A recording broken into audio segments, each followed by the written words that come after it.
welcome to the Marvelous Post-Blip Podcast, a podcast of all things Marvel on the Fangirl Zone. I'm Avenger Dave. I'm Sean Fangirl S. And I'm Steve. Today we're talking about episode 4 of The Falcon and the Winter Soldier, titled The Whole World is Watching, which was written by Malcolm Spellman and Derek Kolstad and directed by Kerry Skoglund. Kerry's on a roll. Yes. So, initial reaction. Sean, go ahead. Lead off. Oh my God, this was so good. Now, first I want to say I'm sorry I wasn't here last week. Stupid appointments ran long, but I was like so excited. I'm like, oh my gosh, I got to clear the whole schedule because this episode was so good. And I wanted to rewatch and rewatch and rewatch. So my plan is to now watch the 4 that are out and take a ton of notes to see where we're going into the last 2 episodes. Because this episode had me laughing and like, yes, that's awesome. And looking for all the awesome memes that are out on the internet now because apparently there's quite a few.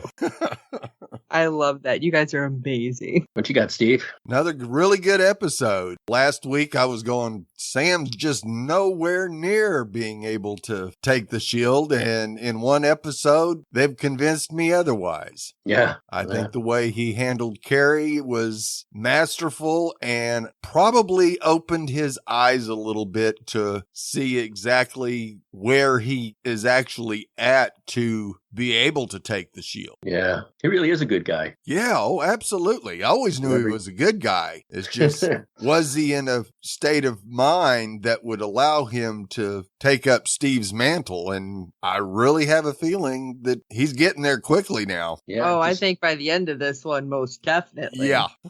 Just needs to believe in himself. Yep. So I thought it was pretty good, too. I was going to give it 3 out of 5 El Chapo escapes, or maybe 3 out of 5 stupid head tilt things. But upon a rewatch, I'm giving it 3.5 out of 5 awesome IO eyelashes. She does. I love her eyelashes. So pretty. Anyway. Yeah, it seemed a little slow. Maybe the direction was a little different here and there. I mean, they had some amazing fight sequences. And I thought to myself, what are you, a child? Is that all?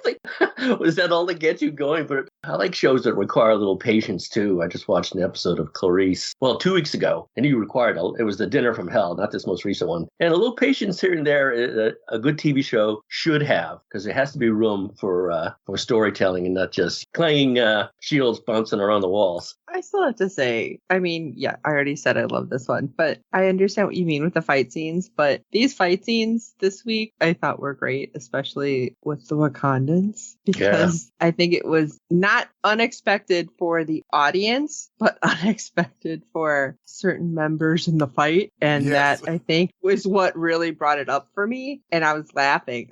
I was laughing through almost the entire fight scene as I was cheering, because I'm like, yeah, that's what you get. So I like that they had it in a room. But, very limited. In a room, yeah. No place to run to, really. Although it was still a pretty big room. That apartment was like probably half the size of where I am, if not more. Right. Got a feeling part of that group has been there before, I have a feeling. Yeah. Well, let's jump into our so precise recap of the episode, shall we? John Walker loses patience with Sam and Bucky as they learn more about Carly Morgenthau. Yeah, you can say that. Yeah. Mr. Twitchy is what I was going to start calling him by the end if everything didn't go the way it did. Right. Well, we start with a flashback as we start in Wakanda 6 years ago as the Winter Soldier is being deprogrammed and rehabilitated by Io. Io tells Bucky she's going to say his Hydra trigger words to prove he's better, but he's not so sure about that. And as she lists them off, he gets increasingly scared until she reaches the end and nothing happens. Boy, did we get some flashbacks from his journey as the Winter Soldier plays out on the screen, including when he killed Tony Stark's parents. Oh my God, that moment when you see his hand around Tony's mom's throat. I'm like, oh no. And we knew it already happened, but it doesn't mean I wasn't freaking out. Right. And the look on Bucky's face of relief and gratitude through streaming tears was truly moving and one of Stan's best moments to date. True. I tend to agree with that completely. Yeah, good actor.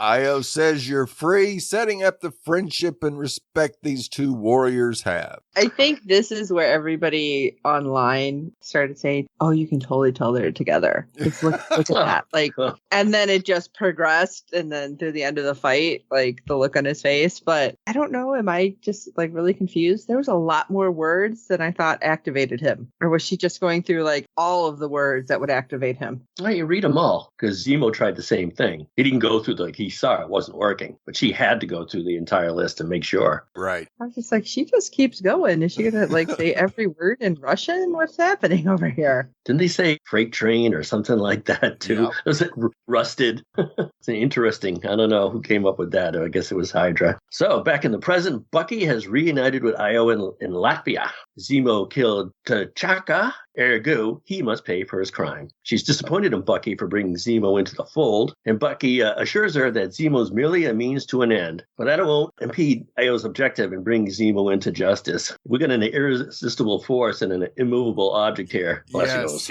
Yeah, something's got to give. So Bucky communicates to both Zemo and Sam. I like a Zemo. He's at his quippy best, too. He can be such a fatalist, like, well, you got me. Yeah. But the trio regroup and concoct a plan to approach the Flag Smashers leader, Carly Morgenthau. But Zemo doubts Sam's resolve in doing what needs to be done to defeat the terrorist organization, who he straight up calls supremacists that have been corrupted by the super soldier serum. He might have a point, but the means to his ends is murder, too. Exactly. And he has no qualms. That's true. No. He's pretty cold. I wonder what he would be like with super soldier serum. Oh, wouldn't want to see that. I don't think so.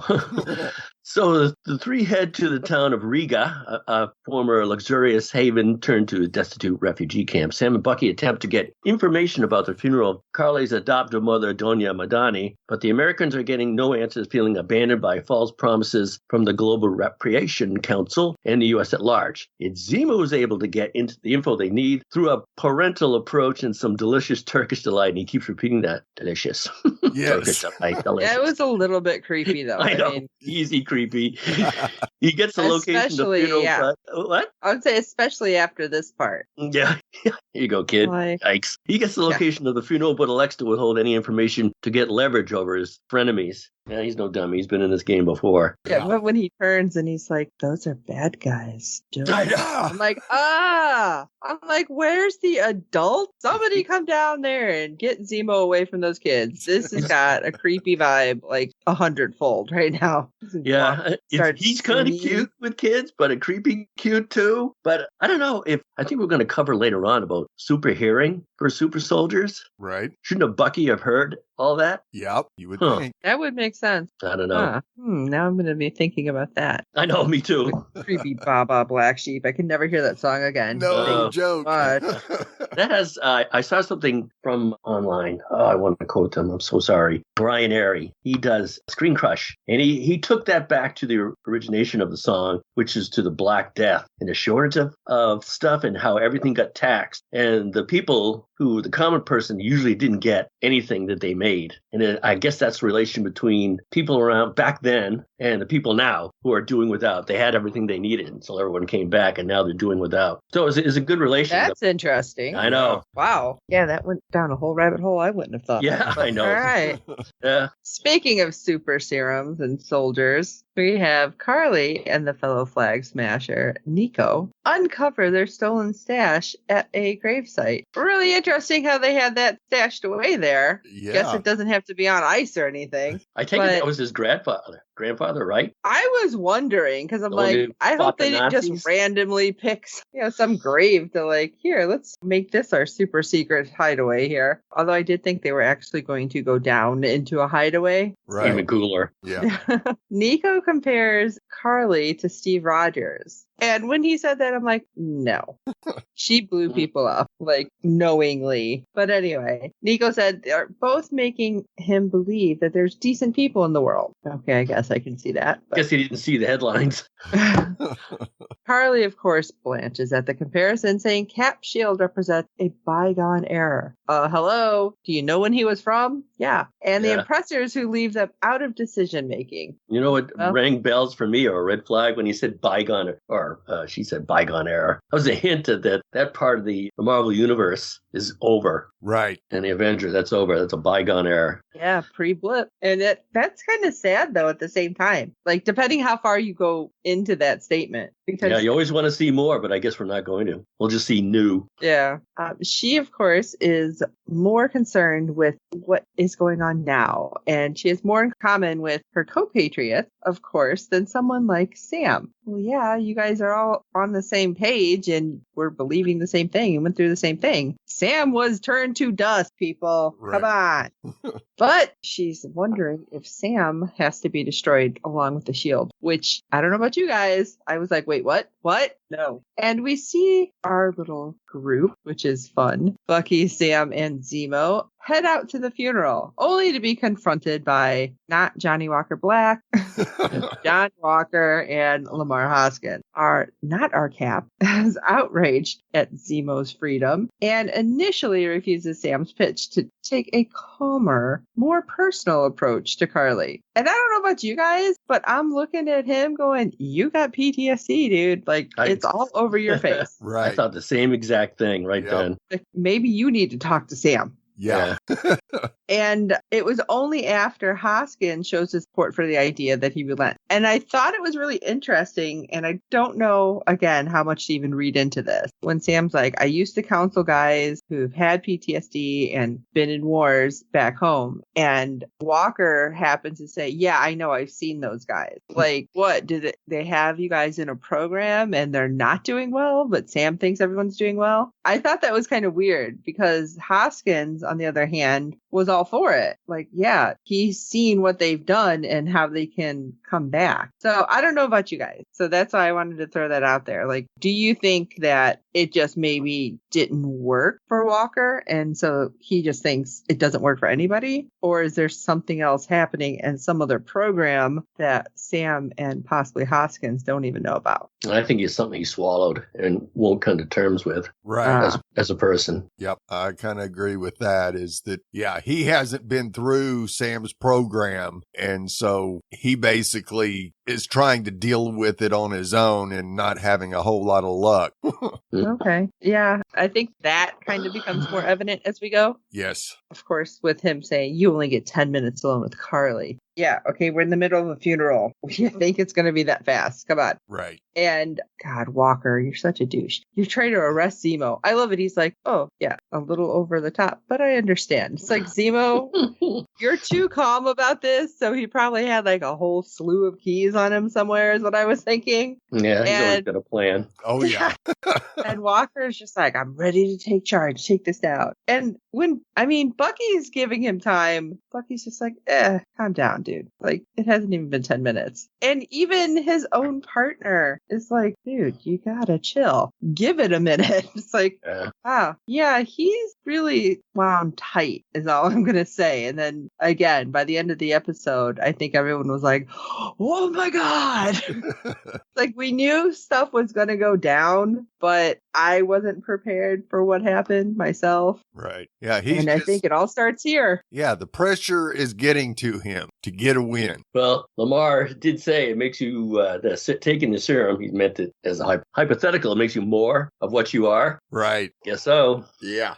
Or paranoid. Yeah. So killer. The first time Sam comes face to face with Carly after the latter gives a touching eulogy of how Mama Doya gave her memory of a family that she never had. Sam tries to sympathize with her, saying he understands her helplessness, but disagrees with her violent methods. Carly disagrees with the supremacist label, claiming that she's simply disposing of roadblocks that are keeping people like her and Sam from rising up. And just when I loved how they were trying to make Carly bring Sam into her fold like that. Right. It's people like us. We're doing things. It's like, wait, what? Yeah, I thought that was a real interesting conversation between the two of them, as both had their own agenda going into the conversation, and they both made pretty good points in their argument. And it's like, wow.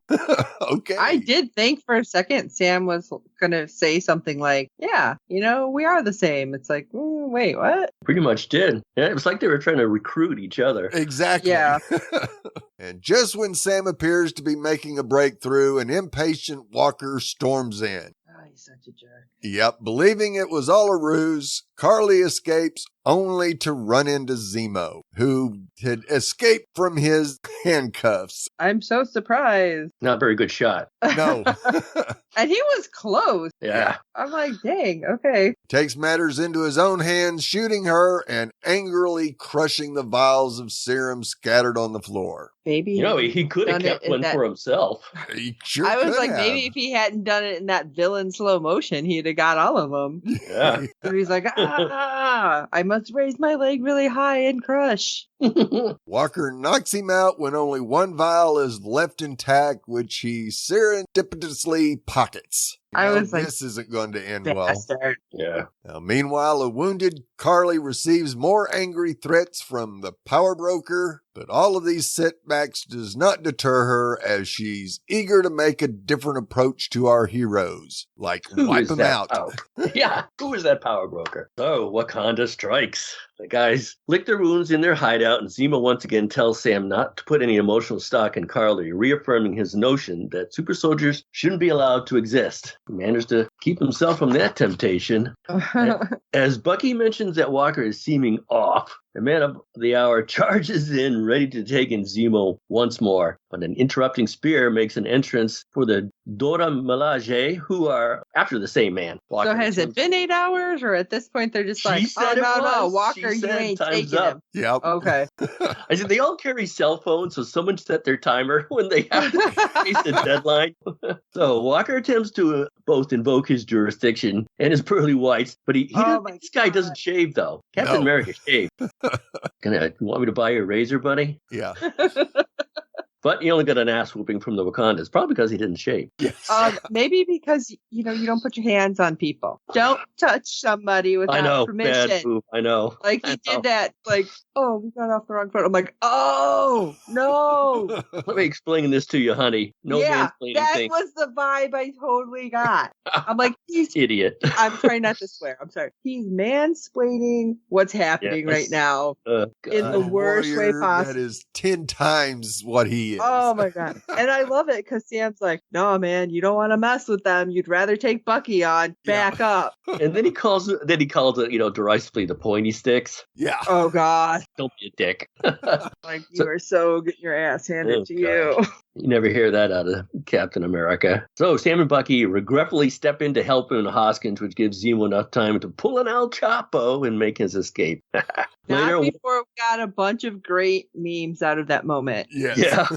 Zemo drinking his whiskey or whatever, and Bucky saying, yeah, you're doing great, John. Oh, that's so bad, but I loved it so much. I had to watch that moment at least twice. Later, Walker and Hoskins go to lick their wounds in a bar. Signing autographs won't shake not our Cap out of his funk. He's always got his head bowed. You notice that? He's got his head down a lot. Yeah. Posture. As he's begun to see how outmatched he is by super soldiers and Wakandans alike. Yep, not in your league. Hoskins says he wouldn't take the serum given the chance, as power just makes a person more, he would take the serum because the power makes you more of a person of themselves. And I wrote on the notes here, what?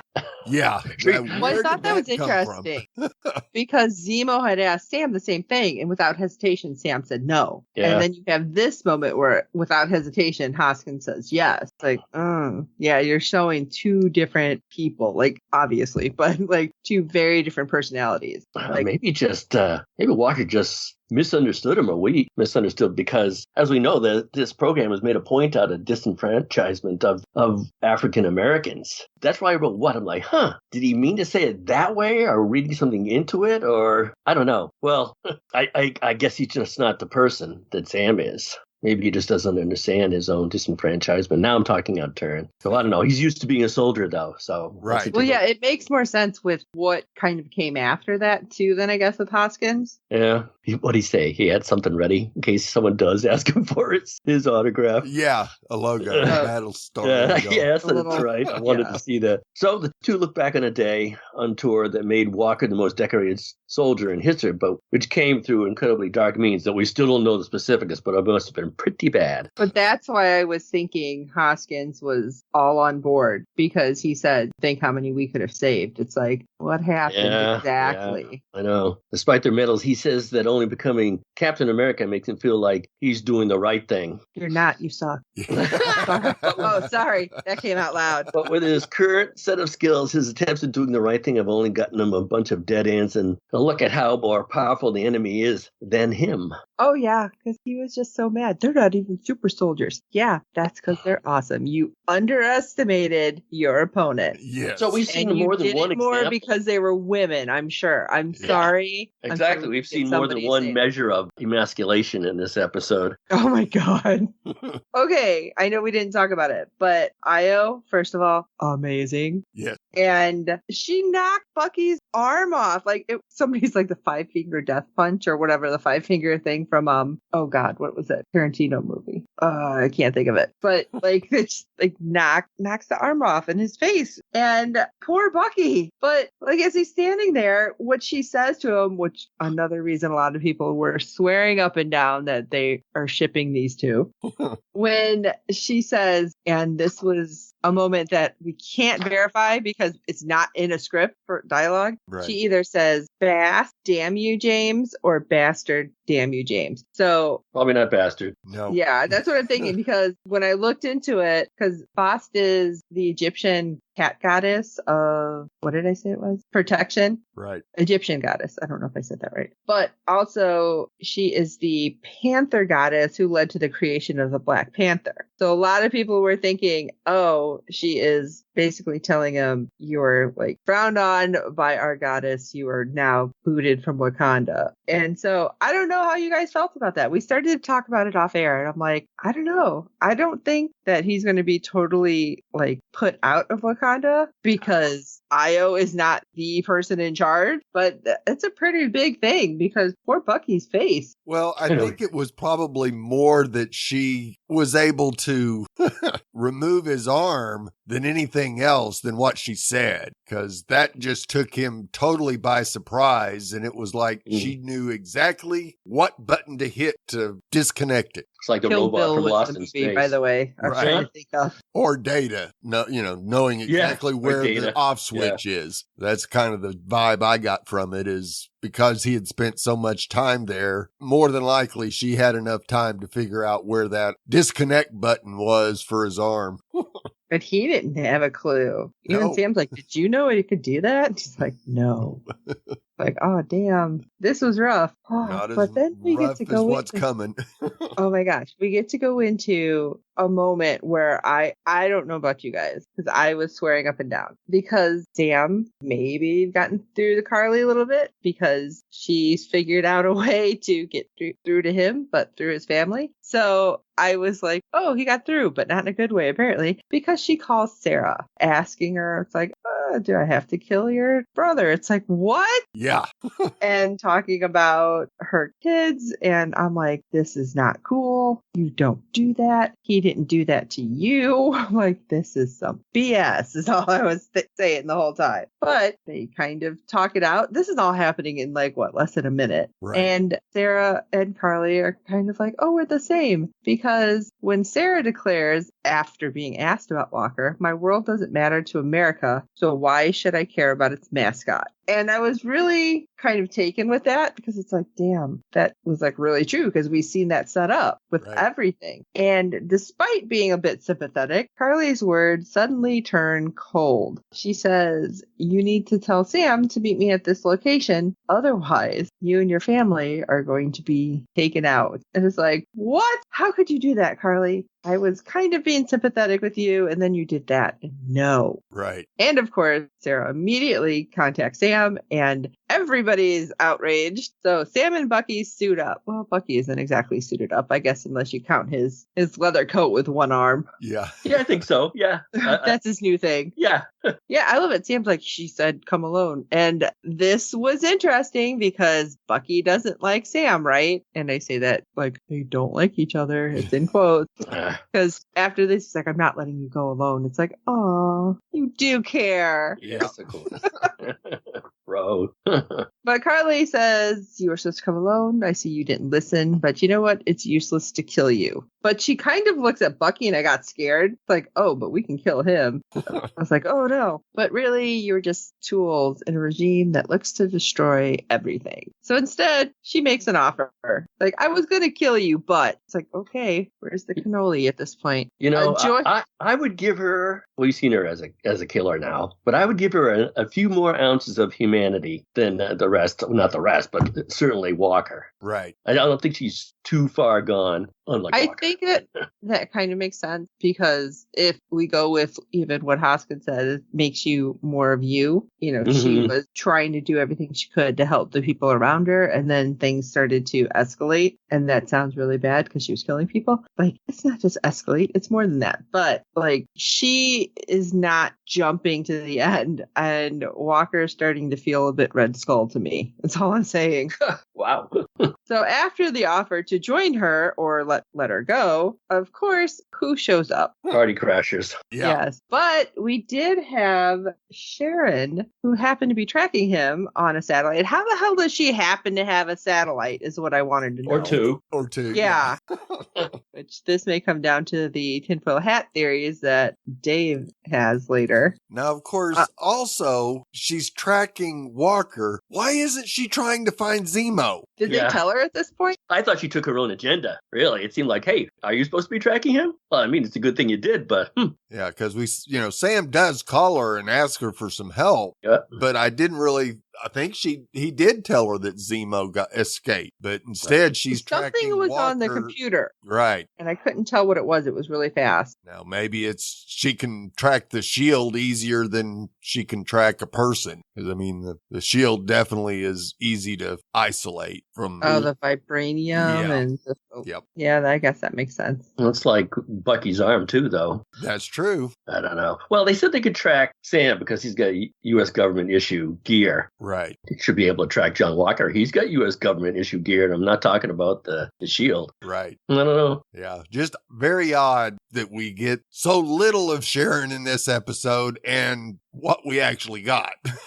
And she was kind of a big deal. She certainly walks through Lowtown without any problem. Yeah. Yeah, not even looking around. I don't think she had a gun. You see all those guys with like... And she's just walking through checkpoints. You know what? The more you're coming out, Dave, the more I'm liking your theory, which we'll talk about so everybody else can... Not just my theory. I think everyone's on board with that. Anyway, of course, Walker and Hoskins decide to bust in like it's a cartoon. But he has a brand new attitude, doesn't he? Because Walker's attitude, first of all, he's a little twitchy. Yeah. Hulk smash. Yes. He's kicking down doors, and suddenly there's hearing. Now, what I kept thinking is, first of all, okay, you're going into the building, there's two of you. Why are you not paying attention and leaving your partner if you're trying to clear the areas and find somebody? Because all of a sudden he's just like staring off into space. It's like, what is going on with you? And turns out his partner, Hoskins, gets taken. Yeah. Yeah. Why he went off like that? You know, they're both from the military. Where you going? Where you going, dude? Yeah. Right. Do you not remember your training? Yeah. But suddenly we see him like bending his head, doing a weird head tilt, like listening because apparently he has super hearing and he's able to bend pipes around people. I'm like, oh crap. Yep. Obviously. Yep. And I was at this moment thinking, okay, did he take some and give some to Hoskins? Guess not. And I was like, No. maybe. Maybe until... Yeah. Till the end of the scene here. Yes. He becomes a pillar of the community. Yeah. Oh, Boom, boom, psh. Walker enlists Sam and Bucky's help in getting back Hoskins, who's been captured by the Flag Smasher. Three of them fight in tandem against the group, showing a world not seen since Steve Rogers was capped. That was a damn good fight scene. It was good. And it was nice to see Sam holding his own against the super soldiers, which he didn't quite do on the trucks. That feeling goes away quickly. Hoskins frees himself and stops Carly from stabbing Walker just in the nick of time. Damn it. Because everybody is using knives, apparently. Yeah. In the process, she kicks him back into a pillar, killing him on impact. And yeah, that was, you could tell from that shot. Yeah, I'm not going to live through that one. No. Okay, now I have to ask you guys, because that happened and then the scene progresses and then, I don't know, it could have just been my TV, because sometimes the internet does weird stuff, and it like flashed back where you seen him again when nobody was in the room. And so I was thinking that like 1 second flashback when you seen him and he just wasn't moving, that, oh my God, he's going to get up. Maybe he did get the serum. So like I said, it could have just been my screen being weird, but I was kind of almost hoping, even though I don't want more super soldiers, but I was kind of hoping. Yeah, everything seems to stop instantaneously as Battlestar breathes his last breath. Flag Smashers use the distraction to run off with Sam and Bucky close behind, but Walker lingers for a second. The sounds of the world around him deafening as he boils with emotion at the loss of his partner. And in that moment, everything changes. Yep. Because he burst. And I felt like that was the one thing holding him to not completely freak out. Right, to reality. So he burst through a window and out onto the plaza, cornering Nico. Filled with rage, Walker brings the shield down on him again and again. I was like, oh, damn. Yeah. You know there's going to be like cameras right there, right? Yep. And everyone can only stand and watch the brutal killing, including Sam, Bucky, Carly, and the throngs of bystanders with phones out filming the whole thing. I couldn't even breathe when that was happening, because then when he picks up the shield and there's the blood all on the bottom, I'm like, you do not deserve that shield, you POS. I know, they give him the hero type of look when he like yes. punches pose. Yeah, but there's blood dripping from the shield. Like, yep, you're a hero. I was mad when it ended that after this, because I wanted like it to like be shown on like news footage or whatever, like live from blah blah blah, and like whoever that guy was that said he's the new Captain America, I wanted him to see it in his face just to go totally white and drop, and I'm like, that's right, you suck. Maybe that's how the next one's going to open. I don't know, but I was shocked. I mean, I knew something was going to happen because I had read about who John Walker was and how he loses the title of Captain America, but I wasn't expecting this. I was expecting it was just like the general attitude, or because he took super serum, something. I wasn't expecting the rage. Yeah. Monster. I was like, oh my God. Yeah. And I thought of that. How's the U.S. government going to capture him now? Yeah. Not welcome back in high school anymore. No. I don't know. I think he's going to go back and honestly be like, I was doing what I had to do. They killed Battlestar, so I had to do this. Yeah, spin it. And that's when they'll be like, oh, okay, just put the shield down. Let's talk. Zap him or something. Yeah. Or maybe Zemo will take him out. Zemo's well, I mean, we know the character turns into U.S. agent at some point, but I don't know that ultimate fate. And whether or not they'll follow that storyline or not. Yeah. Yeah, we got 2 episodes. We can't exactly go down that rabbit hole. Yeah, really. We don't even know if there's going to be season 2, where it just seems like there is, but there's no season 2 of Wanda. Right. That's true. And everybody thought they were setting it up for more Wanda. Right. But they swear up and down there's not. I don't know. I mean, the next hint of anything might be in the movies. Right. If that.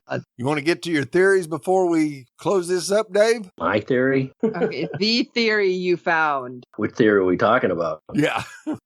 I think Put on your Sean hadn't had the discussion we did on last episode about Sharon being the power broker. Oh, that just seems so obvious. I mean, I had to talk Steve off the ledge. He's like, no. And I'm like, yes.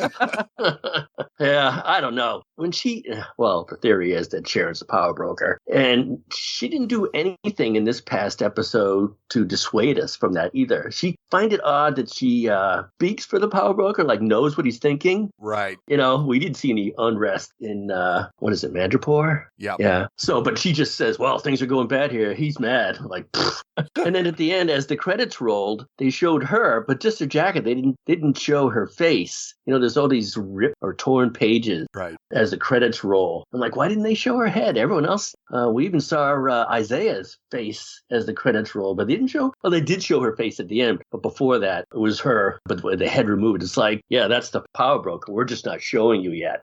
I don't know. I don't know. You don't think that if that was the case, somehow Steve Rogers would end up stepping back in? Be like, what are you doing? They're still debating whether he's alive or not. I looked it up recently. The debate rages on. Yeah.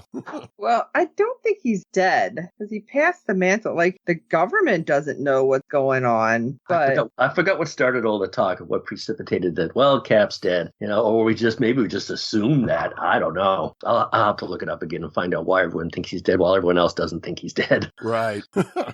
I mean, as I guess Steve and I spoke last week too, Chris Evans signed for 2 more appearances. Right. That could be in this show. Yep. It could be in the movies. So we also theorized there was somebody on the internet, that there's a mansion coming up in the scene. They filmed something in Georgia, right, Steve? Yep. And whoever was on hand didn't totally spoil everything. But whoever's going to show up in this mansion is going to blow everyone's mind. And I said to Steve, you mean like Luke Skywalker's in the last episode kind of blow your mind of the Mandalorian? Whoever shows up, I don't know. I guess it's mind-blowing or wow. Internet explodes. Can't wait. Yeah. Always like moments like that. Yeah. I wonder if that's going to try to lead to Young Avengers. I hope it is Luke Skywalker. That would be in a hologram. So funny. They're all watching a monitor and like, oh, look, a single X-Wing. Wait a second. Kidding. Yeah, Luke chases down Zemo's plane and shoots it down. Oh, man. Well, Make it happen. Sorry.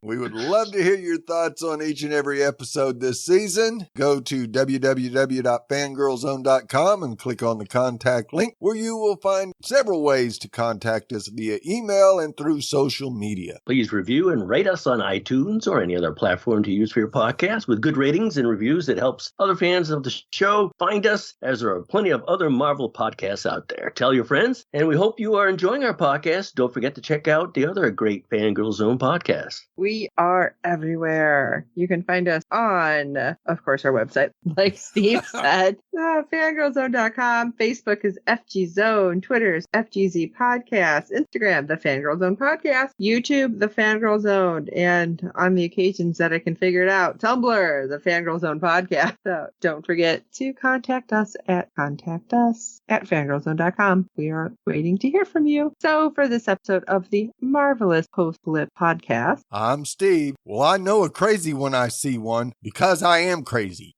I'm Sean Fangirl. And this is Avenger Dave. And I like my TTs too.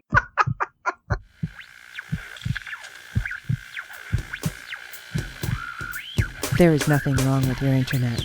Do not attempt to adjust your settings. We are controlling the podcast. We control the squealing and the screams. We can make your heart flutter, your eyes blur from tears, or sharpen your mind to crystal clarity. For the next hour, sit back. We are in control of what you hear. We repeat, there is nothing wrong with your settings. You are about to experience the awe and mystery known as the female mind. You are now entering the